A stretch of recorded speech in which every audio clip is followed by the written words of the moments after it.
अस्सलाम वालेकुम। मैं हूं फैसल तारिड। बैरिस्टर गौहर की जी आज पार्लिमानी पार्टी के इजलास में बड़ी धुलाई हुई है। पीटीआई के अंदर इस वक्त अंदरूनी लड़ाई, यानी तुम जिम्मेदार हो, तुमने ब्लंडर किया है, तुम नाअहल हो, तुम नाकाम हो, तुम नखट्टू हो, एक दूसरे पर इल्जाम लगाना, और यह सिलसिला पीटीआई में रोजे अव्वल से जारी है। ताहाल वही सिलसिला चल रहा है, यानी जो असल इशू है उस पर कोई भी फोकस नहीं करता, चाहे कोई वकील हो, चाहे कोई पीटीआई का रहनुमा हो। ब्लंडर करने हो, एक दूसरे को तनकीद का निशाना बनाना हो, गुत्थम गुत्था होना हो, फिर इनसे बड़ा कोई मार्शल आर्ट एक्सपर्ट पैदा ही नहीं हुआ।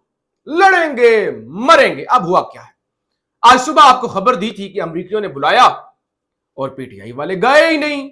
इतनी बड़ी अपॉर्चुनिटी, इतना बड़ा मौका आपने मिस कर दिया। अब इसको लेकर मुतजाद किस्म की इतलात सामने आई। कुछ जराए ने यह कहा कि असल में जो अमरीकी हैं उन्होंने 2 नंबरी से काम लिया है, उन्होंने तो पीटीआई वालों को बुलाया ही नहीं था, 2 नंबरी से काम लिया। वो सफारत खाना जो है पाकिस्तान के अंदर, बस उसने बयान दे दिया या जो भी है, उन्होंने कहा कि बुलाया हुआ है अपने कांग्रेसमैन को राम करने के लिए, और वैसे तो उनको बुलाया नहीं गया।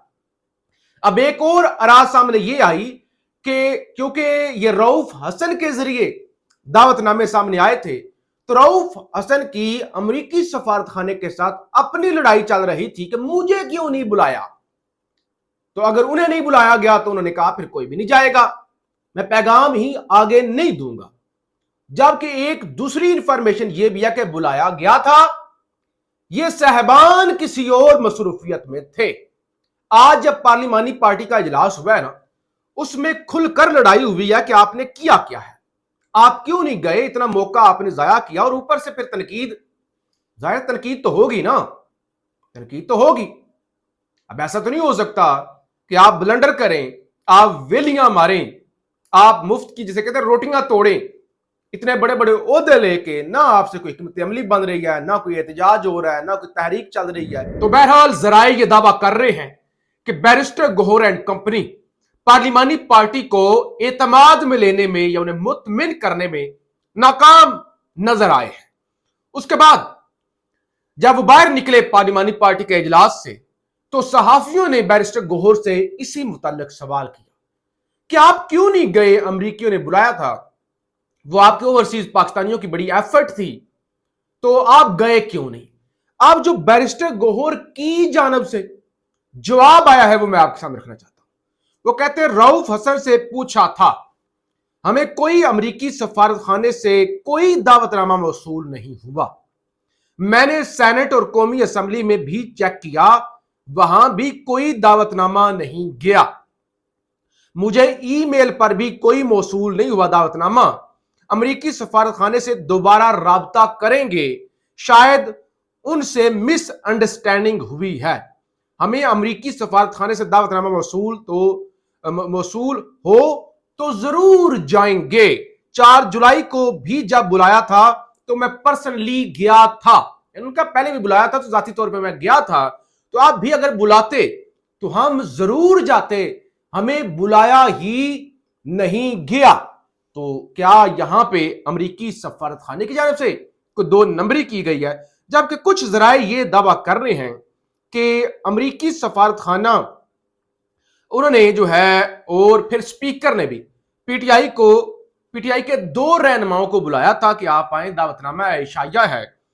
और जरा ये बता रहे कि बैरिस्टर गौहर पेशावर चले गए थे, जबकि आमिर डोगर साहब किसी पार्लियामेंटेरियंस की, शायद बताया जा रहा है किसी पीपल्स पार्टी के रहनुमा के बेटे की शादी थी, उसमें चले गए थे। और सलमान राजा ने वैसे ही जराए के मुताबिक बैरिस्टर गौहर को ब्लॉक कर रखा है। तो ये यानी एक तीसरा फैक्टर है, तीसरा जो नुक्ता सामने आया है कि असल में गौहर साहब तो चले गए थे पेशावर और डोगर साहब किसी शादी में चले गए थे, लिहाजा इस तरह से इन्होंने ये सारा मौका मिस कर दिया।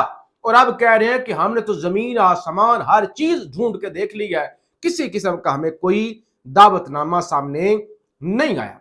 फिर जरा आजम सवाती साहब का यू टर्न। आज एक रिपोर्टर ने आजम सवाती से सवाल पूछा कि वो जो آپ کہہ رہے تھے کہ آپ کی اسٹیبلشمنٹ کے ساتھ ملاقاتیں ہو رہی ہیں، خان کی رہائی کے لیے بڑا کردار ادا کر رہے ہیں، تو اس کا کیا بنا؟ تو اعظم سواتی نے کہا کہ میں نے یہ نہیں کہا کہ مذاکرات ہو رہے ہیں، بلکہ پاکستان اور آنے والی نسلوں کو بچانے کے لیے مذاکرات ہوں گے۔ میں نے کہا کہ ہو سکتا ہے، میں نے یہ نہیں کہا کہ مذاکرات کیوں ہو رہے ہیں یا ہونے جا رہے ہیں، بلکہ میں نے کہا تھا کہ خان کی رہائی کے لیے، پاکستان کے مستقبل کے لیے مذاکرات ہوں گے۔ حالانکہ چند دن پہلے بڑے اعتماد کے ساتھ، پورے اعتماد کے ساتھ سواتی صاحب سما نیوز پر ندیم ملک صاحب کے پروگرام میں بیٹھ کے کہہ رہے تھے کہ بدھ والے دن میری ایک جرنیل کے ساتھ ملاقات ہو رہی ہے، بڑی ہے ملاقات ہو رہی ہے، بڑے معاملات قریب پہنچ گئے ہیں۔ میں نے جب وی لاگ کیا تھا میں نے آپ کو بتایا تھا کہ اعظم سواتی صاحب کی نہ تو آرمی چیف سے ملاقات ہو رہی ہے، نہ کوئی D G I S I سے ملاقات ہو رہی ہے، اگر کسی سے ہو بھی رہی ہے تو وہ اتنا اہم بندہ نہیں ہے، اور اب ذرائع کے مطابق وہ ملاقات بھی نہیں ہو رہی۔ تو لہٰذا جب اب اعظم سواتی کو بھی وہاں سے کوئی روشنی کو امید کی کرن نظر نہیں آئی تو انہوں نے بھی یو ٹرن جو ہے وہ لینا شروع کر دیا ہے۔ اچھا جی، پھر اڈیالہ والی خبر سن لیں۔ اڈیالہ سے خبر یہ ہے کہ اب کیونکہ کمیٹی بنی ہے، کمیٹی نام دے گی کس کس کی خان کے ساتھ ملاقات ہوگی۔ کل منگل اڈیالہ میں ملاقاتوں والا دن ہے، تو لسٹ جو سامنے آئی ہے اس کے مطابق گوہر علی خان ملاقات کریں گے، سلمان راجہ، سلمان صفدر، نیاز اللہ نیازی، نعیم پنجوتھا، اور چھواں نام جو ہے وہ ظہیر عباس صاحب کا نام دیا گیا ہے عمران خان سے اڈیالہ میں ملاقات کرنے والوں کا۔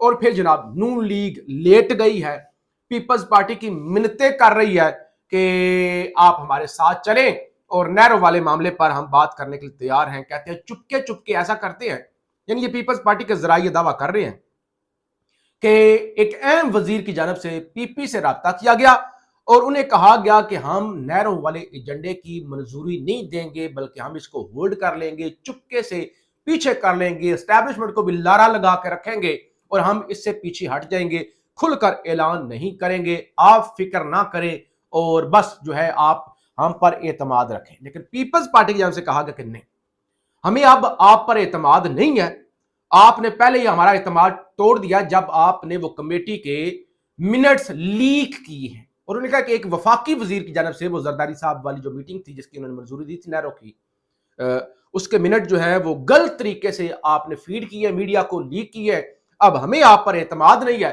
لہٰذا آپ کھل کر اعلان کریں، خود وزیر اعظم یا آپ کا کوئی بڑا نمائندہ میڈیا پر آئے یا اسمبلی میں آئے اور کھل کر وہ اعلان کرے کہ ہم نہریں نہیں بنانے جا رہے، تو پھر ہم آپ پر اعتماد کریں گے، ادروائز کسی قسم کا اب آپ پر اعتماد نہیں کیا جائے گا۔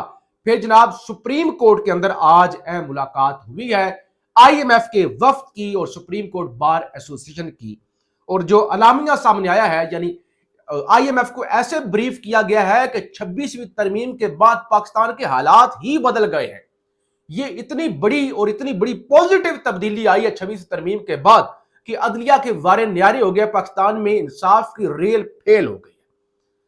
کہتے ہیں 26ویں یہ جو اعلامیہ آیا ہے، 26ویں آئینی ترمیم سے عدالتی کارکردگی بہتر ہوئی ہے، نہ صرف سپریم بلکہ ہائی کورٹ کی سطح پر ماہر ججز کا تقرر کیا گیا ہے۔ سپریم کورٹ بار اور آئی ایم ایف مشن کی ملاقات، عدالتی نظام میں بہتری، کانٹریکٹ نفاذ، پراپرٹی رائٹس پر گفتگو، ای فائلنگ، ویڈیو لنک اور نئے ٹریبونل اور اے ڈی آر پر بریفنگ دی گئی، یعنی انہیں سب اچھا ہے کی رپورٹ دی گئی کہ بالکل اچھا ہے، 26ویں ترمیم کے بعد جو ہے وہ معاملات بڑے اچھے ہو گئے، کسی قسم کی کوئی فکر کی ضرورت ہی نہیں ہے۔ دیکھو 26 ترمیم کتنے فائدے، سپریم کورٹ اتنا اچھا کام کر رہی ہے، ہائی کورٹ ایسے ہوا کے اندر اڑ رہی ہے اور پاکستان کے اندر انصاف ہی انصاف ہو رہا ہے۔